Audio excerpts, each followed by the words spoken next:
જય શ્રી રામ। આજે વિષય છે આવનારા 4-5 કે 6 મહિના ખૂબ જ આપણા સામાન્ય લોકો માટે પણ અતિ ગંભીર છે। દેશ માટે પણ ગંભીર છે, સામાન્ય લોકો માટે ખાસ કરીને ગંભીર છે। સિરિયસતાથી સાંભળજો એટલે તમારે કઈ દિશામાં હાલવું તમારા વિસ્તારમાં એ તમને ખ્યાલ આવે, તમારે શું કરવું જોઈએ। સરકાર ઉપર ભરોસો રાખીને બેસવાનું નથી, પ્રશાસન ઉપર ભરોસો રાખીને બેસવાનું નથી। તમારો બચાવ સ્વબચાવ તમારે પોતાને કરવાનો રહેશે। જે સંગઠિત રહેશો તો જ થશે। એટલે આવનારો સમય એટલો બધો ગંભીર આવી રહ્યો છે। વક્ફ બોર્ડના જે કાયદા નાખ્યા છે એ પ્રમાણે જે અંદર હલચલ થઈ રહી છે તે પણ બહુ ગંભીર થઈ રહી છે। અંદર આંતરિક રીતે દેશના વિરોધી લોકો પણ એનો ઉપયોગ કરશે। ચૂંટણીમાં પણ અમુક પાર્ટી દેશ વિરોધી હોય એ પણ હાલતી હોય। ખાસ કરીને વર્તમાન સરકારે ખાસ આંતરિક સુરક્ષામાં ધ્યાન આપેલું નથી, એમાં સંપૂર્ણપણે નિષ્ફળ ગયેલ છે। એ 100% નહીં પણ 1000% હું કહી શકું તો આવનારો સમય જે છે એ તાનાશાહીનો આવવાનો છે અને કદાચ એવું પણ બને કે ચૂંટણી પણ કેન્સલ કરવાના પ્રયાસ બનશે। તો અતિ ગંભીર સમસ્યા જ્યારે ચૂંટણી હોય ત્યારે એનો ફાયદો દેશના વિરોધી લોકો જેટલા હશે એ એની રીતે એક્ટિવ થશે આંતરિક દેશની અંદર તો સમસ્યાઓ જોવા મળશે। જેમાં ઘણી બધી પ્રકારની સમસ્યા છે તે સામાન્ય લોકોને નડવાની છે। કામ ધંધા પણ બંધ થવાના છે, આગજનીઓ પણ કદાચ થઈ શકે નહીં પણ થશે જ। તો ઘણી બધી જગ્યાએથી રિક્ષાઓમાં માઇક સ્પીકર અને બબે સમજી જાજો તમે, બબે લોકોના એવી રીતના 15 10 ટોળા આસપાસના સંવેદનશીલ વિસ્તારોમાં જઈને પ્રચાર ચાલુ કરી દીધેલો છે। યોજના એની સંપૂર્ણપણે કમ્પ્લીટ તૈયાર છે, પણ આપણે લોકો માત્ર ને માત્ર સોશિયલ મીડિયામાં બાંગ્લાદેશમાં આમ થયું ને ફલાણું આમ થયું ને ફલાણું આમ થયું એવું કર્યા રાખી છે। બીજું, સરકાર છે એ કાયદા કાઢે પણ એ કાયદા કાઢે માત્ર ને માત્ર પેપર પૂરતા જ સીમિત છે। જેમ કે હું તમને એમ કહું કે અશાંત ધારો કાઢ્યો તો અશાંત ધારો પેપર પૂરતો સીમિત છે।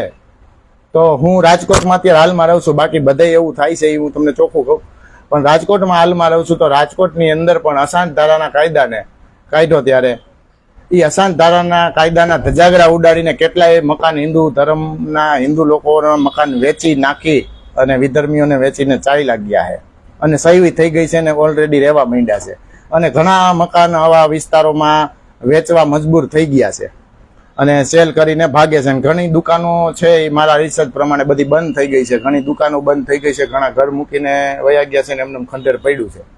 તો આવું છે, તો એ કાયદામાં જ ખાલી અમલ થાય છે, બાકી ઉપર સરકારી અધિકારીઓ જે કાંઈ પણ છે એને ખબર હોય કે આ છે તો પતા કોઈ વિરોધ નથી ઉપાડતા। શું કામ વિરોધ નથી ઉપાડતા અશાંત ધારામાં? કે દાખલા તરીકે અશાંત ધારાનું મકાન મારી બાજુમાં વેચાણું હોય તો મારી આસપાસમાં મેં કમ્પ્લેન કરી ઉપર કે અશાંત ધારાના કાયદા વિરુદ્ધમાં ભાઈએ મકાન વેચ્યું છે, તો મને ટાર્ગેટ કરે ત્યાંના સ્થાનિક વ્યક્તિઓ જેને મકાન લીધું છે એ ને જે મકાન વેચ્યું છે એ અને એની સાથેના જે ટોળા હોય એ મને ડાયરેક્ટ ટાર્ગેટ કરે એટલે હું બીકનો માર્યો અશાંત ધારાના જે નિયમનો ભંગ થયો છે એની અરજી હું આપું નહીં ઉપર, જેનો ફાયદો બધાય ઉપાડે છે। ઠેઠથી જે સહી કરવાવાળો વ્યક્તિ છે એ પણ ઉપાડે છે, વેચવા વાળો છે એ પણ ઉપાડે છે અને લેવા વાળો છે એ પણ ઉપાડે છે, જેને કારણે માત્ર ને માત્ર જે અશાંત ધારાના કાગળને જે કાયદા બહાર પાડ્યા છે કાગળમાં જ રહી ગયા છે, રિયાલિટીમાં તો એ બધું ભંગ થઈને કાર્ય અત્યારે હાલે છે।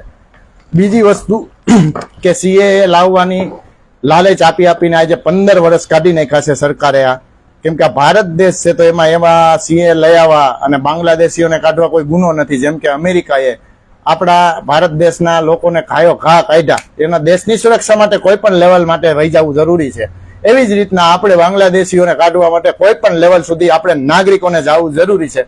કારણ કે જ્યારે સમય આવશે આ બાંગ્લાદેશીઓ આગજની કરશે, ચૂંટણીના સમયમાં ફાયદો ઉઠાવી અને ડરનો માહોલ ફેલાવવાની કોશિશ કરે એ આપણે જરાય મંજૂર કરા નહીં। કારણ કે દેશમાં મારે રહેવું છે, મારા છોકરાઓને રહેવું છે, તમારે રહેવું છે, તમારા બાળકોને રહેવું છે, તમારો કામ ધંધો પણ આ બાંગ્લાદેશીઓ ખાઈ ગયા। હાલ ઓલરેડી 15 વર્ષથી રહે છે, આધાર કાર્ડ બનાવી લીધા છે, ઓલરેડી ગુજરાતી ભાષા સ્થાનિક ભાષા જ્યાં પણ જે ભારતના ખૂણે બાંગ્લાદેશીઓ આવીને સ્થાનાંતર થઈ ગયા છે ત્યાંની ભાષા અને એરિયા બધું ચર્ચ કરીને કમ્પ્લીટ થઈને એ બેઠા છે। બીજું કે એ બાંગ્લાદેશીઓએ અહીંયા આવી અને અમુક મસ્જિદો ને મંદિરોમાં મૌલવી બની અને અહીંના સ્થાનિક મુસલમાનોમાં એટલી બધી કટ્ટરતા ફેલાવી છે કે જેને હવે રોકવી અશક્ય છે. એટલે આવનારો સમય તો ગમે એમ આપણે કદાચ ભાઈચારો કરીએ કે ન કરીએ, સંઘર્ષ તો થવાનો જ છે. બીજા અમુક સરકારી નિયમોને કારણે પણ સંઘર્ષ થવાનો છે. એના માટે તમે નાગરિકો સેફ રહેવા માટે થઈને આ મારો વિડીયો છે.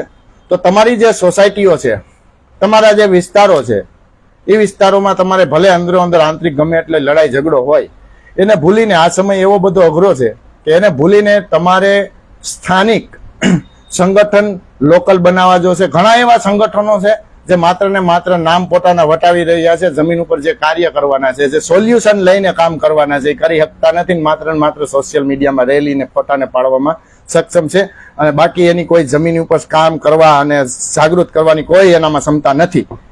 તો એવા સંગઠનોથી દૂર રહી તમારું પોતાનું પ્રોપર સંગઠન બનાવો. અને આવો સમય વિપરીત આવે ત્યારે તમે કેમ સંગઠિત થશો? વગર ટેકનોલોજીએ. સાંભળજો, શું કામે વગર ટેકનોલોજીએ કહું છું, હું તમને બધી સ્પષ્ટ પ્રમાણે કહું છું.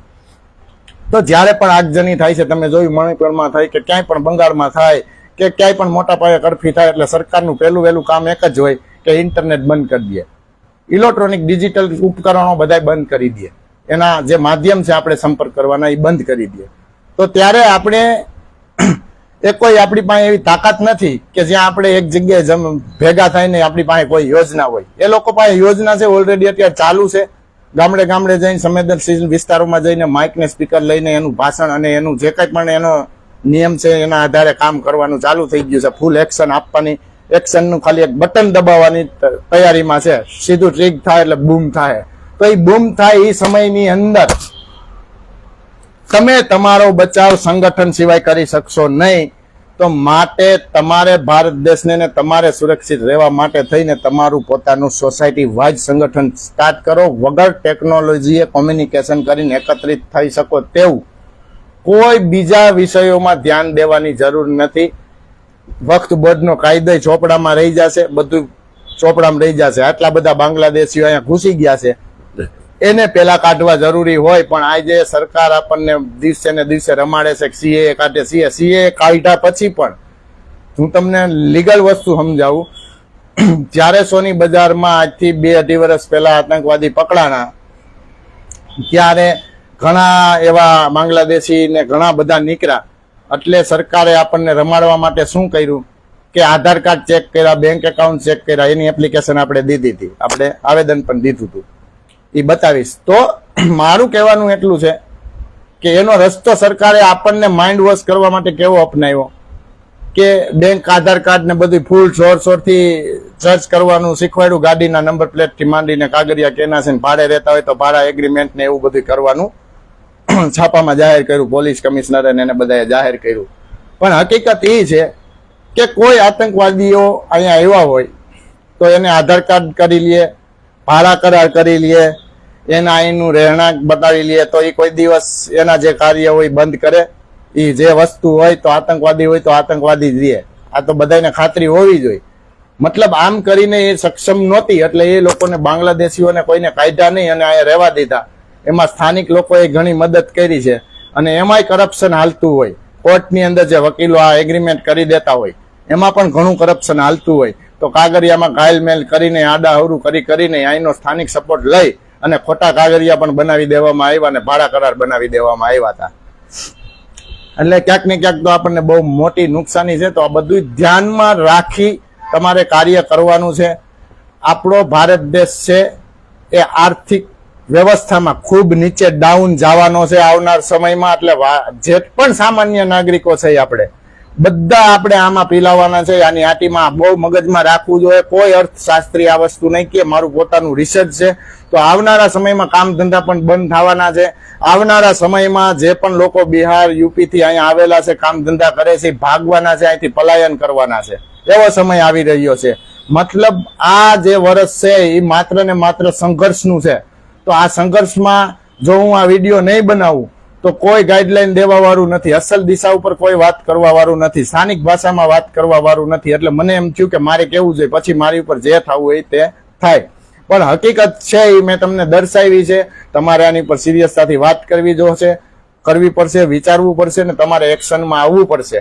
અને આ વિડીયો બધાને શેર કરજો. હું સિરિયસતાથી વાત કહું છું. આ મારા એકની વાત કે મારા વિડીયોનો પ્રોત્સાહન માટે કે મારે ક્રેડિટ લેવા માટે થઈને હું વિડીયો નથી બનાવતો. એટલે જ હું રફ બનાવું છું ને લાઈવ બનાવું છું. મારા શબ્દમાં કઈ ભૂલ થતી હોય તો હું એમને લાઈવ બનાવું છું. બધાને ખબર હોવી જોઈએ.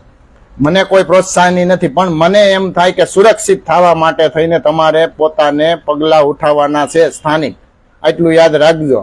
તો આવનારો સમય ખૂબ ખરાબ છે. સરકાર કાયદા કાઢીને કાયદા છે ને માત્ર ચોપડામાં ચિતરાઈ ગયા છે અને કરપ્શન કરતા પણ સરકાર શીખવાડે છે.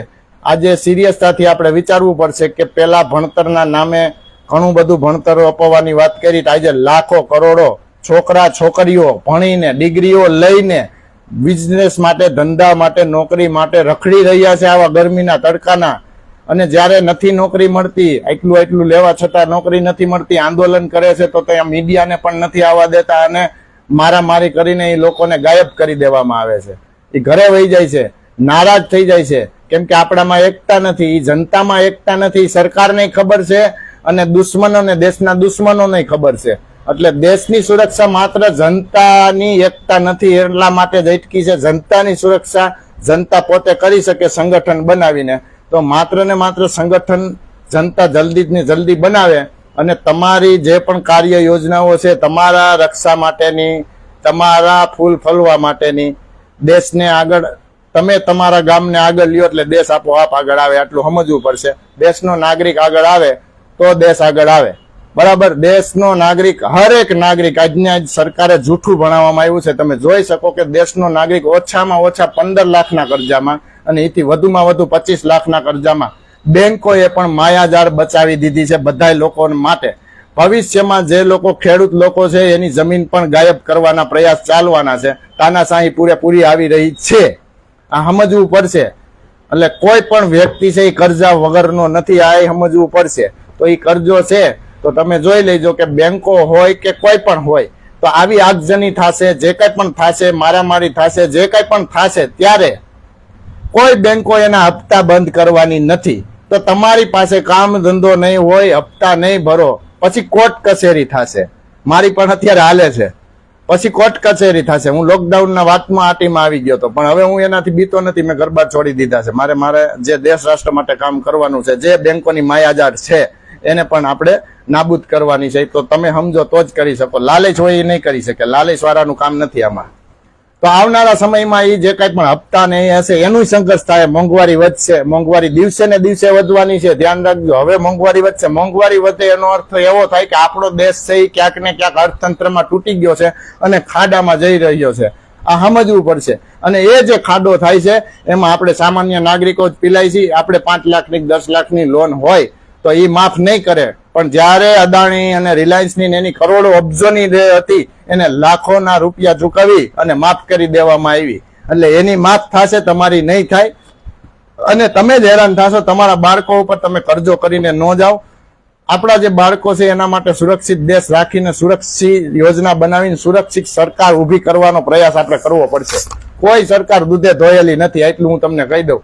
એટલે જો આપણે વ્યવસ્થિત દેશને આ કોઈ આપણા બાળકોના ભવિષ્ય સુરક્ષિત કરવા હોય તો મારીને આસપાસ, મારી તમારી આસપાસ, તમારા ગામની આસપાસ જે લોકો સંપૂર્ણ નિસ્વાર્થે સમાજ કાર્યો કરી રહ્યા છે એવાઓને આપણે આગળ લઈ આવવાનો પ્રયાસ કરીએ.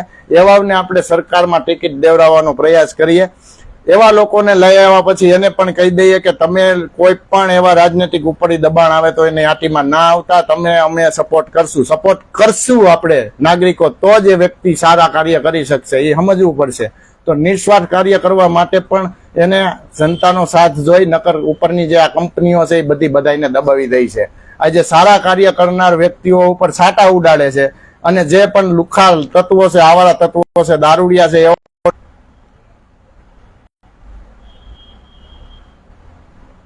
ફોન આવ્યો હતો એટલે તમે જોઈ લેજો. તમે રિસર્ચ કરશો તો જે પણ ટિકિટો બાંટવામાં આવે છે તે ક્યાંક ને ક્યાંક કરપ્શનમાં હોય અને ત્યાં ક્યાંક સ્થાનિકમાં, લોકલમાં દબદબો જમાવતા હોય એવા જ લોકોને ટિકિટો આપવામાં આવે છે. તો ત્યાંથી જ આપણું દેશનું ભવિષ્ય નિર્ધારિત થાય છે કે આપણો દેશને કેવા લોકો ચલાવી રહ્યા છે. હવે રિયાલિટીની બધી વાત મારે કહી દેવી છે. મારે કોઈ વસ્તુ છુપાવવાની થતી નથી. જેમ કે આખા ગુજરાતનું સંકલન એક દિલ્હીમાં બેઠેલ છે એને આપ્યું છે. સવારના પોળમાં આપણે 10 વાગ્યામાં જઈ અને સોફા સેટ ઉપર દારૂ પીને બેઠા હોય, એ આપણા દેશનું સુરક્ષિત હું રાખી શકે? તમે કેને ટિકિટ આપી, કેને આગળ લીધા? સોફા ઉપર 4 ખૂણાનો જે પાયો હોય એની વચ્ચે બેલેન્સ ન ફગે એટલે, અને એને દારૂ પીને બેઠો હોય, એ આપણા દેશનું કે ગુજરાતનું સંકલન કરી શકે? હવે આ વાત આવી એટલે ઘણા એવો વિરોધ કરશે કે તો તમે એની સાબિતી બતાવો. ભાઈ તમે સાબિતી બતાવવા દો એવું રાખો છો, પણ મારી વાત તો સત્ય જ હોય, બધાને ખબર છે. તમે સાબિતી આવવા દો, અમે તમારા 50 આગળ સિક્યુરિટી હોય, 50 કેમેરા હોય, મળવા જાય તો તમે એમ પહેલી વાર પૂછો કે તમે કેની ઓળખાણ આવ્યા, તમારે કોઈ ઓળખાણ હોય તો અમે તમને આગળ સપોર્ટ કરીએ.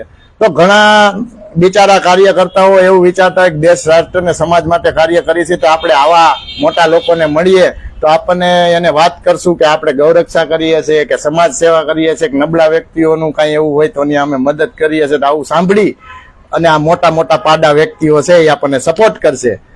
પણ એવું ન હોય ભાઈ, તમને બધાય તરવા ચાટવા જ રાખે છે. ઠેઠ નીચેના લેવલથી તમને તરત પૂછશે કે તમે કયા વોર્ડમાં છો, ક્યાંથી છો, કઈ પાર્ટી હારે છો. એની કોઈની ભલામણ આવે તો જ તમારી વાત સાંભળે, સમજાય છે? પણ તમારું કામ નહીં સાંભળે, તમે શું કામ કરો છો એના તેને કોઈ મતલબ નથી લેવા દેવા. તમે કેની ભલામણ તેવા, તમે ભલામણ તમને તમારી ભલામણ અહીંનો નીચેનો જે હોદ્દેદાર હોય કોઈ પણ પાર્ટીનો, એ ક્યારે કરે કે તમે એના તળવા સાટતા હોય તો જ ત્યાં તમે મળવા જાવ તો એ એને ભલામણ કરે. એટલે આપણા જેવા હોય તો કોઈને ભલામણ કરે નહીં, આપણે તો વિરોધી જ હોય, સત્ય કામ કરી. આપણે કોઈની નીચે આવી નહીં એટલે આપણી વાત સાંભળે નહીં અને પછી આપણને એમનેમ કાઢી નાખે. એટલે હું એમનેમ વયાવ્યો, મને કઈ ફર પડવાનો નથી. તો તમારે જોવું પડશે કે દેશનું સંકલન આખરે કોઈ પણ પાર્ટી હોય એની અંદર બેઠેલો વોર્ડનો કોર્પોરેટર, MLA કે કોઈ પણ કોર્પોરેશન અધિકારી કયા લેવલનું પેલા કામ કરતો, એની આંતરિક હિસ્ટ્રી, એ વ્યક્તિનું વ્યક્તિત્વ શું છે. વ્યક્તિત્વ અને નિષ્ઠા ઉપર દેશનું આખું સર્જન થાય છે, ભણતર ઉપર નહીં. બીજું, આપણા બાળકોને આપણે ભણાવ્યા, એટલા કરોડો મેં કીધું ને રખડે છે, હજી નોકરી મળતી નથી, એની ઉપર ઉલટાના જેલમાં નાખે છે, આંદોલનમાં નાખે છે. અને માની લો કે નોકરી કે ડોક્ટરની ડિગ્રી લેવી છે, PSI ની લેવી છે, બધાને સાર્વજનિક ખબર છે, પણ બધા પ્રૂફ માગે. પ્રૂફ શેનું માગે? જનતા વાત કરે સાચું જ હોય, જનતાને ખબર હોય તો જ થતું હોય. તો આજે કરોડો રૂપિયાનું કરોડો માણસ છોકરાઓ રખડે છે. હવે એક હોદ્દો લેવો હોય ડોક્ટરનો તો પણ ડોનેશન દેવાનું. એટલે આખી જિંદગી મા બાપે લાખો રૂપિયા ભરીને બાળકને ભણાવ્યો હોય અને પછી હોદ્દો લેવો હોય તો હોદ્દો ટકાવારી ઉપર નથી મળતી. માની લો કે 100%, 99.99% આવ્યા હોય, 85% આવ્યા હોય, ડોક્ટર હોય, અધિકારીમાં ભરતી થવું હોય કે ગમે એમાં પરીક્ષા દઈને થવું હોય તો આસાનીથી નોકરી મળતી નથી. એમાં પણ ડોનેશન માગે છે. એટલે ડોનેશન દ્વારા એમાં આવે છે કમ્પ્લીટ 100%ની વાત છે. એમાં કોઈ બે ધડક વાત કોઈ કરવા માંગતું નથી. રાજનૈતિક પાર્ટીમાં જોડાયો, એકબીજાના પૂછડા દબાયા હોય. જો કે આનું પૂછડું દબાય ને તો આ વાત કરે ને આની, તો ઓલો એની વાત કરે ને, આવી રીતના આખી પાર્ટી ખુલે. એટલા માટે એકબીજાના દબાણને કારણે આવી વાતો ખુલતી નથી. બાકી સમાજને બધી ખબર છે કેવી રીતના કામ થાય છે. તો મારે સમાજને એટલો જ પ્રશ્ન પૂછવો છે કે આજે મેં ડિગ્રી લીધી હોય, મારે ડોક્ટર બનવું હોય અને મારે જો કરોડો રૂપિયાનું ડોનેશન દેવું પડતું હોય અને હું ડોક્ટર બનીને હોસ્પિટલ મારી ખોલું કરોડો રૂપિયાનું ડોનેશન દઈને, ત્યારે ભરતી થાય તો તમે મારી હોસ્પિટલની અંદર પેશન્ટ બનીને આવો તો મારે તમારી મફત સેવા કરવાની કે તમને લૂંટવાના? હવે મારું માઇન્ડ કેવું હોય તમે સમજી લેજો કે મેં ડોનેશન ભરીને હું ડોક્ટર બન્યો છું અથવા અધિકારી બન્યો છું, તો સરકાર એવું પોતે જ શીખવાડે છે, એવું સાબિત થાય છે કે તમે આમાં ડોનેશન ભરીને આવ્યા છો એટલે તમારાથી થાય એટલું કરપ્શન કરવાનું, પણ ક્યારેય સોશિયલ મીડિયા કે વિડીયોમાં આવવાનું નહીં. જેટલી તમારી માસ્ટરી હશે, જ્યાં સુધી તમે કરપ્શનના પ્રૂફ સાથેથી બચશો ત્યાં સુધી અમે તમને કાંઈ કરશું નહીં. પણ જો તમે સોશિયલ મીડિયાની અંદર આવી ગયા અને તમારું પ્રૂફ સાબિત થઈ ગયું તો અમે તમારો પક્ષ લઈ શકશું નહીં. એટલે તમારામાં જે માસ્ટરી છે, ડોનેશન ભર્યા પછી તમારી માસ્ટરી એવી હોવી જોઈએ કે તમે કોઈ કરપ્શનના ક્લિપ કે ઓડિયો કે પ્રૂફ જનરેટ ન થાય એવી રીતના લડો. એટલે તમે એવી રીતના લડો ત્યાં સુધી જેટલું ખાવું હોય એટલું ખાવ અમને બધી ખબર જ હોય એમ સરકાર કહેવા માંગે છે, સમજ્યા ને? એટલે તમે આ જે ડોનેશન દીધું છે તો તમે કરપ્શન કરવાના જ છો તો કરો એમ કહે છે. આ સાબિત થાય છે ને, નજર આમું સાબિત થાય છે. આમાં ક્યાં હું ખોટું કોઈ પક્ષનું નથી કહેતો, હકીકત છે એ બધા સમાજ સામે લઈ આવવા માંગુ છું. બીજું તમને કહું કે જેટલા પણ કોર્પોરેશન, જેટલા સિટીના કોર્પોરેશન છે, અત્યારે હું મારા સ્થાનિક કોર્પોરેશનની વાત કરું તો તમે ગેટે સવારે જાશો એટલે ત્યાં ઓલા આધાર કાર્ડ વાળા અને કૂપનનું એમનું લખાણ કરવા વાળા વ્યક્તિઓ દલાલિયા 5-6 બેઠાય છે ગેટે. તો ત્યાં સામાન્ય નાગરિકોને એ કોર્પોરેશનને ખબર નહીં પડતી હોય કે આપણે એવી સ્પેશિયલ 2 ઓફિસ બનાવી જોઈએ કે જે નાગરિકોને લખતા વાંચતા નથી આવડતું એને પ્રશ્ન પૂછીને છોકરાઓને પગાર આપીને આપણે એને મફતમાં ફ્રીમાં લખાવી દેવા જોઈએ. એ નહીં કરે, પણ આવા એજન્ટો બેઠા છે, એ એજન્ટોનું રોજગારી હાલે 500-700 રૂપિયા ભરી અને એના લખાણ કરીને આધાર કાર્ડ ને કૂપનમાં ને એવા કરે. મને ઘણી ફરિયાદો આવે છે, ઘણાને મારી પણ હું આશા છે, મને ખબર નહીં રામની દયા હોય કે હું મામલતદારે ગયો કૂપનમાં સિક્કો મારવા, મામલતદાર મારી પાસેથી પૈસા માગે છે. સાંભળજો, હકીકત છે. એટલે મેં કીધું કે હાલ આપણે કૂપન લઈને જઈએ, હું આવું ભેગો સાથે, અને મામલતદાર કેમ સિક્કો નથી મારતો જોઈ. આટલું કીધું એટલે જે કૂપનમાં સિક્કો મારવા વાળો વ્યક્તિ છે એ જ ડરી ગયો. શું કે તો કે પોલીસ કેસ થાય ને કબાડા થાય ને કમલેશભાઈ તમે એની યારે બાંધો ને. મેં કીધું હું બાંધતો નથી, હું હક માંગુ છું. હું મામલતદારને મારે ખાલી એટલું જ પૂછું છે કે પૈસા છે ને તમને પગાર નથી મળતા તો હું એ જે વોર્ડમાં હોય એ વોર્ડમાંથી હું ભીખ માંગીને, મારી ઝોલી છે, જો મારી પાસે ઝોલી છે, આ ઝોલી છે જય શ્રી રામ લખેલી, તો એ વોર્ડના લોકો પાસેથી હું ભીખ માગીને એ સાહેબનો પગાર ચાલુ કરી દઈશ. એ મારી જવાબદારી, બરાબર? ત્યાં લગીની બાંયધરી લઉં. પણ જે વ્યક્તિ કૂપન વાળો હતો એ બી ગયો. એટલે જનતા કેટલી ડરે છે આવા અધિકારીઓથી, હું એમ કઉ છું, કેટલી ડરે છે અધિકારીઓથી. એ જે ડર છે એનો જ ફાયદો આ બધા લોકો લે છે. આ સમજવું પડશે આપણે. જે તમારામાં ડર છે, પોલીસ ચોકીએ પગથિયા કેમ ચડવા. કાલે એક મારી પાસે બીજો કેસ આવ્યો કે મારી પાસે છે નટ બોલ વેપાર કરે છે અટિકા ફાટક પાસે. તો એ નટ બોલ નો વેપાર કરે છે. એમાં એક એવો વ્યક્તિ છે જે 15-20 વર્ષ થયા બધાના આવી રીતના બિલ ફળીને કરપ્શન કરે છે. મતલબ 5-8 લાખનું પેલા 2-5 લાખનો માલ લે, પછી રોકડો લે, પછી બૂસ મારી દે છે 5-6 લાખના. બધા એવા કેટલાય એના વેપારીઓ એને ટાર્ગેટ કર્યા છે. એટલે મેં એને પૂછ્યું કે શું કર્યું, એટલે એને પોલીસ ચોકીમાં અરજી કરી કે આ વ્યક્તિ મારી પાસેથી 1,75,000 રૂપિયાનો કંઈક માલ લઈ ગયો છે અને બીજા પાર્ટી પાસેથી 2 લાખ ને 3 લાખના લઈ ગયા. આવી ઘણી પાર્ટી મેં મળી લીધું બધી પાર્ટી એને. તો એનો અરજી લખવા પોલીસ ચોકી અરજી લખવા ગયા. ખરેખર એને પોલીસને એની ઉપર FIR લેવી જોઈએ. તો અરજી લખી દીધી. આજે એના 12 દિવસ થાય, એક પણ ફોન પોલીસ દ્વારા નથી આવ્યો એ વ્યક્તિને પકડવા બાબતે કે ચર્ચા બાબતે. FIR નો નોંધી. સમજવા જેવું છે. તો એ વ્યક્તિઓને મેં પૂછ્યું, મેં કીધું આ કેમ છે, આવી રીતના કેમ બધાને વેપારીને બૂચ મારે, તમે બધા થઈને મારતા નથી? તો કે કાયદા કાનૂન હાથમાં આપણે ન લેવાય, પોલીસ આપણને ફિટ કરે. ને હકીકતમાં એવું જ થાય છે કે માલ મેં દીધો, પૈસા મેં દીધા, ની પૈસા ઓલો રિટર્ન ન કરે, આપણી પાસે છેતરપિંડી કરી જ ગયો છે, એને મારી. એટલે પોલીસ એનો મોકો જઈને આપણને જ હાટીમાં નાખે કે તમે કાયદા કાનૂન હાથમાં લ્યોમાં. હવે તમારે કામ કરવું નથી, તમારે એ લુખ્ખા જે રખડે છે એના હપ્તા તમને મળતા હોય, તમારે એ લુખ્ખાઓને પકડવા નથી. અને એ લુખ્ખા જેના તેના ગરીબ માણસને દવા પાઈ દે આવા બૂસ મરાવીને, અને ત્યારે એ વ્યક્તિ ઉપર હુમલો કરી અમે અથવા મારી, ત્યારે તમે કાયદા કાનૂનની વાત કરવા માંડો. તો તમે આ સર્જન કરો છો કે તમે જે અમે ન્યાયથી હાલવા માંગી છીએ. અમને તમને એમ કહી છે કે તમે આની ઉપર FIR કરીને કાયદેસર કાર્યવાહી કરો, જેથી કરીને કોઈને લૂંટે નહીં. એને કોઈને પૈસાની નહોતી પડી. વેપારીઓ એમ કે છે કે અમને પૈસાની નથી પડી, પણ આ કેટલાય લોકોને લૂંટે છે. કે આજનો સમય એટલો આર્થિક પરિસ્થિતિમાં ખરાબ છે તો કે કોઈ દવા પી જાય, કોઈની પાછળ બાયડી છોકરા હોય આવા કુંડાયડું કરી જાય, દવા પી જાય તો શું થાય એમ. એટલે આપણા પૈસા જાય તો આપણે જવા દેવા, પણ આ વ્યક્તિ ઉપર આપણે સજા કરાવવી છે એમ કીધું. બોલો, તો આવા લોકો પડ્યા છે. તો આની ઉપર કાર્યવાહી નથી થતી અને જો કાયદા કાનૂન હાથમાં લ્યો તો પોલીસ તરત અંદર ઇન્વોલ્વ થઈ જાય. પણ પૈસા પકડીને કઢાવવાની વાત આવે, જયારે એક આરોપી છે એની ઉપર FIR કરવાની વાત આવે તો FIR લેતી નથી. તો હકીકતમાં ભેગા રહીને ક્રાઇમ કરવાનું આ લોકો જ શીખવાડે, સરકાર ગવર્મેન્ટ જ શીખવાડે છે. બીજું, સરકાર સાથે તમારે જયારે અન્યાય થયો હોય કોઈ પણ સરકારી વિભાગમાં, તો તમારે એની પર કાર્યવાહી કરવી હોય તો વર્ષોના વર્ષો હોય જાય. તમે કાગળિયું લખીને એની ફરિયાદ દો, પછી ફરિયાદનો ત્યાંથી જવાબ આવે, પછી ફરિયાદનો જવાબ જ્યાં આવે ત્યાં એના સ્ટાફમાં એના માણસો હોય, તમને સમજાવીને સહી કરાવી લે, પાછો ત્યાં મોકલી દે, એટલે તમે એમાં ને એમાં ફસાઈ રહ્યો. એની ઉપર તો તાત્કાલિક કાર્યવાહી થવાની જ નથી. ગવર્મેન્ટ અધિકારી સરકારમાં ક્યાંય પણ નોકરી કરે છે, સ્કૂલો હોય કે ગમે એમાં, તમે જોઈ લેજો, જેનો હોદ્દો લઈ લીધો છે ઓલરેડી સેટ થઈ ગયા છે, એની ઉપર તમારે કાયદેસર ફરિયાદ કરવી હોય તો થતી જ નથી. તમારે જ હેરાન થવાનું. એટલે વ્યક્તિગત આવી જાય છે. વસ્તુ સમજવાની છે, જ્યાં સુધી જનતા ભેગી નહીં થાય ત્યાં લગી તમે વ્યક્તિગત અટાવવાના છો. આજે એમ થશે કે આપણે કેમ સંગઠિત થવું, તો સંગઠિત તમારી સોસાયટીને થવું જ પડશે. અને જે કંઈ પણ લેખિત છે, જે પણ સામાજિક કાર્ય માટે, જેમ કે પોલીસ તંત્ર છે, મામલતદાર છે, ફલાણું છે, એ સામાન્ય નાગરિકો માટે સેવા માટે રાખેલા છે.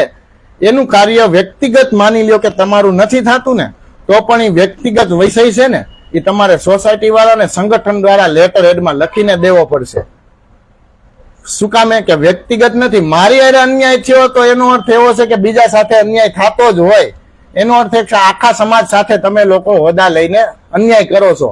તો આખા સમાજ સાથે અન્યાય કરે છે તો આખા સમાજને જ હવે લેટર હેડ બનાવીને આખા સમાજ દ્વારા જ, સમાજને તો હું એમ કહું છું કે તમે તમારા વોર્ડ વાઇઝ એક એવી ઓફિસ ઊભી કરો, 2 માણસ પગાર ઉપર રાખો, જે આ કાયદાકીય નોટિસોના જવાબ આપે. તમારા વ્યક્તિગત પ્રશ્નો હોય ને, એ પ્રશ્નના જવાબ પણ તમારે આજે પગાર દો ને એવડા આપે. આપણા પગારથી ચાલુ કરવું પડશે. આ ત્યારે ભેગું થશે. સતત ને સતત એની ઉપર કોક મારવા વાળું હોય ને તો જ ભેગું થાય. અને જે વકીલો સોશિયલ મીડિયાની અંદર